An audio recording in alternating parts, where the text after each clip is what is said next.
Novogodišnja čestitka.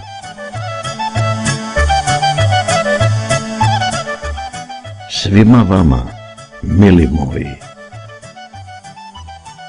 i prijatelji dragi,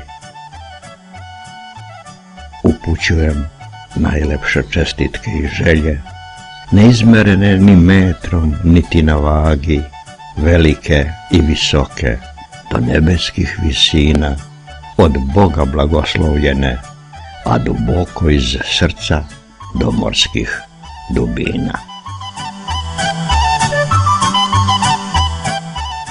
Neka vam godina nova donese sretnih trenutaka nebrojano i ostvari sve želje iz snova, a naraštaj da bude srećan beskrajno. Neka vas samo zdravlje i radost prati, a sve što radili neka se pozlati s Božjom verom do srca duboko. Neka suza bola nikada ne navre u oko, neka oreol sreće večno plamti, to su moji skromni darovi koje vam stihom mogu dati.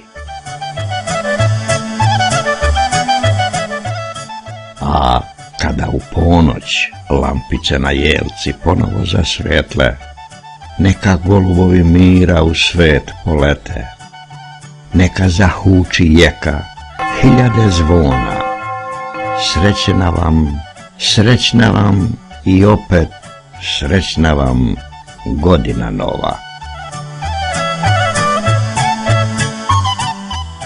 Čestitam i predstojeći Božić, čak sa Novog Zelanda, Milovan Aksentijević.